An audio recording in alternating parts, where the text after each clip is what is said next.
Hi friends, இன்னைக்கு நம்ம one piece மாங்கா சாப்டர் 11A2 ஓட ஸ்பாயிலர் தான் பார்க்க போறோம். ரீசெண்டா நிறைய பேர் வந்து லாங் வீடியோ போட சொல்லிட்டு இருக்கீங்க. நான் எதுக்காண்டி லாங் வீடியோவை கம்மியா போடுறேன்னா, ஒரு எக்ஸாம்பிளுக்கு வந்து ஒரு 1000 பேர் பாக்குறீங்கன்னா, என்னோட வீடியோவை பாக்குறீங்கன்னா அந்த 1000 பேர் மட்டும் தான் வந்து அகைன் அண்ட் அகைன் வந்துட்டு இருக்கீங்க. மற்றபடி நியூ வியூவர்ஸ் யாருமே வரதே கிடையாது. அந்த ஒரு ரீசனால மட்டும் தான் வந்து நான் ஷார்ட்ஸ் வீடியோ அதிகமாக ஃபோக்கஸ் பண்ண ஆரம்பிச்சேன். ஏன்னா ஷார்ட்ஸ் வீடியோ போடுறது மூலமா ஏகப்பட்ட நியூ வியூவர்ஸ் வந்து சேனலுக்குள்ள வந்துட்டு இருக்காங்க. அது மூலமா சேனலுக்குமே நல்ல என்கேஜ்மெண்ட் கிடைக்குது. அதுக்காண்டி லாங் வீடியோ போடவே இல்லையான்னு சொல்லி கேட்டீங்கன்னா கண்டிப்பா கிடையாது. ஒரு வாரத்துக்கு வந்து 2 இல்ல 3 லாங் வீடியோ போட்டுட்டு இருக்கேன். ஒரு 25k சப்ஸ்கிரைபர் அடிச்சதுக்கு அப்புறம் 7 நாளைக்கு 7 லாங் வீடியோ போட ஆரம்பிச்சிடலாம். சோ அது வரைக்கும் கொஞ்சம் அட்ஜஸ்ட் பண்ணிக்கிங்க. சோ இப்போதைக்கு இந்த ஸ்பாயிலர்ல இரண்டு விஷயங்கள் சொல்லிருக்காங்க. அது எல்லாத்தையுமே ஒன் பை ஒன்னா பார்க்க ஆரம்பிச்சிடலாம். இந்த ஸ்பாயிலருமே இன்ட்ரெஸ்டிங்கா இருக்க போகுது. சோ வீடியோவை ஸ்கிப் பண்ணாம ஃபுல்லா பாருங்க.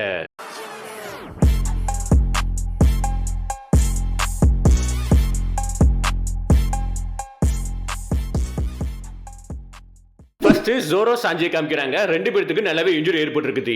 ஈமோட அட்டாக் மூலமா நிறைய இன்ஜுரி ஏற்பட்டிருக்குது. பட் ஸ்டில் கம்ப்ளீட்டா டிஃபீட் ஆகவே இல்ல. சோ இப்போதைக்கு அவங்க எலும்பி வந்து ஃபைட்டுக்கு ரெடியா வராங்க. அதுக்கப்புறம் லோக்கியை காமிப்பாங்க. லோக்கி வந்து அவரோட லைட்டிங் பவரா இருக்கட்டும், ராகனோட ஐஸ் பவரா இருக்கட்டும், ரெண்டையும் கம்பைன் பண்ணி ஏகப்பட்ட அட்டாக் பண்றான். ஈமுக்கு மேல ஏகப்பட்ட அட்டாக் பண்றான். பட் எல்லா அட்டாக்கையும் ஈமு வந்து அவரோட ஓமன் பவர் இருக்குல்ல, அது மூலமா ஃபயரை கிரியேட் பண்ணி அது மூலமா நலிஃபை பண்றான். அதுக்கப்புறம் கில்லிங்கேமும் சோமரு ரெண்டு பேரையும் காமிப்பாங்க. ரெண்டு பேரும் இப்போதைக்கு ரொம்பவே பவர்ஃபுல்லா இருக்காங்க. ஏன்னா ஈமு வந்து ரெண்டு பேருமே ரிவைவ் பண்ணிருப்பாம்ல, ஓமன் பவர் மூலமா ரிவைவ் பண்ணிருப்பாம்ல, அந்த வந்து பவர்ஸுமே கொடுத்திருப்பான்.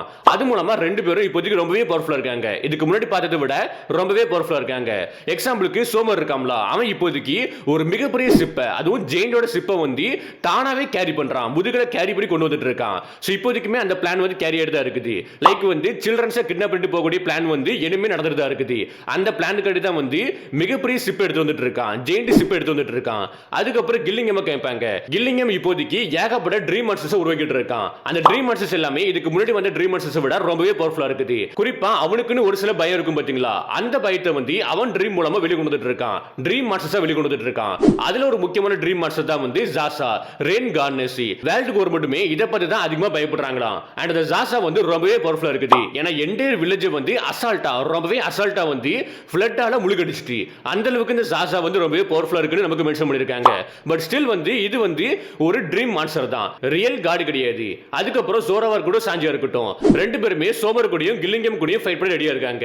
கண்டிப்பா இந்த ஃபைட் வந்து வேற லெவல்ல இருக்க போகுது. இதுக்கு முன்னாடி ஈஸியாவே டிஃபீட் ஆயிருப்பாங்க. சோமரும் கில்லிங்கமும் வந்து ஈஸியாவே டிஃபீட் ஆயிருப்பாங்க. பட் இந்த டைம் வந்து அப்படி இருக்க வாய்ப்பே கிடையாது. ஏன்னா ரொம்பவே பவர்ஃபுல்லா இருக்காங்க. அண்ட் ஈமு லோக்கியோட ஃபைட் வந்து கண்டினியூ ஆகுது. அந்த ஃபைட்ல வந்து லோக்கியால ஒண்ணுமே பண்ண முடியல. ஈமு தான் வந்து அப்பர் ஹேண்ட்ல இருக்கான். அண்ட் ஈமுமே வந்து காட்ஸ் பத்தி எக்ஸ்பிளைன் பண்ற மாதிரி சொல்லிருக்காங்க. எனக்கு தெரிஞ்ச வரைக்கும் இப்ப எல்லாரும் என்ன பேசுறாங்கன்னா, ஈமு தான் வந்து எடுத்துக்காடா இருக்க வாய்ப்பு இருக்குன்ட்டு. அண்ட் இந்த சாப்டர்ல வந்து அந்த அளவுக்கு மத்த ஆட்களை காமிக்கவே இல்ல. அந்த அளவுக்கு பெருசா காமிக்கலன்னு நமக்கு சொல்லிருக்காங்க. அண்ட் லூஃபியுமே இன்னுமே இந்த பேட்டில்ல ஜாயின் பண்ணவே இல்ல. அண்ட் இத தாண்டி வேர்ல்ட் கவர்மெண்ட் வந்து ரெயின் கார்டை பத்தி அதிகமா பயப்படுறாங்களாம். அதனால இப்போதைக்கு எல்லாரும் என்ன பேசிட்டு இருக்காங்கன்னா, இது கன்ஃபார்ம் கிடையாது, என்ன பேசிட்டு இருக்காங்கன்னா டிராகன் தான் வந்து ரெயின் கார்டா இருக்க வாய்ப்பு இருக்குன்னு பேசிட்டு இருக்காங்க. அதுக்கு ஒரு ரீசன் சொல்றாங்க. டிராகன் தான் வந்து இப்போதைக்கு மோஸ்ட் வாண்டட் மேன். சோ சிம்பிளா வந்து மோஸ்ட் வாண்டட் மேன் வந்து கொடுத்திருக்க மாட்டாங்க. கண்டிப்பா வந்து இவர் ரெயின் கார்டா இருக்கனால தான் வந்து டிராகனை பார்த்து பயந்து அவனுக்கு மோஸ்ட் வாண்டட் மேன் வந்து கொடுத்திருக்காங்கன்னு எல்லாருமே பேசிட்டு இருக்காங்க. இது கன்ஃபார்ம் கிடையாது, பட் பேசிட்டு இருக்காங்க. இது தெரிஞ்சு வச்சுக்கீங்க. அண்ட் இத தாண்டி இப்போதைக்கு சோஷியல் மீடியால ரெண்டு விஷயத்தை பத்தி பேசிட்டு இருக்காங்க. ஒன்னு வந்து இன்னொரு கார்டு வந்து பிளாக் பீட் கிட்ட இருக்க வாய்ப்பு இருக்குது. அதாவது ரெயின் கார்டோட பவர் வந்து டிராகன் கிட்ட இருக்குன்னு பேசிட்டு இருக்காங்க.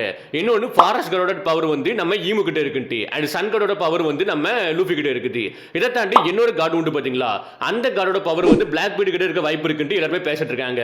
இத தாண்டி இன்னொரு விஷயம் என்ன சொல்லி கேட்டீங்கன்னா, நம்ம லூஃபி இருக்காம்ல, அவனுக்கு கியர் 5 தாண்டி கியர் 6 இருக்க கூட வாய்ப்பு இருக்குன்னு பேசிட்டு இருக்காங்க. இப்போதைக்கு இவ்வளவு விஷயங்கள் மட்டும் தான் ஸ்பாயிலர்ல இருக்குது. இந்த ஸ்பாயிலரை பத்தி என்ன நினைக்கிறீங்கன்னு கீழே கமெண்ட் பாக்ஸ்ல கமெண்ட் பண்ணுங்க. இப்போ இந்த வீடியோ முடிக்கிறேன். Okay, by.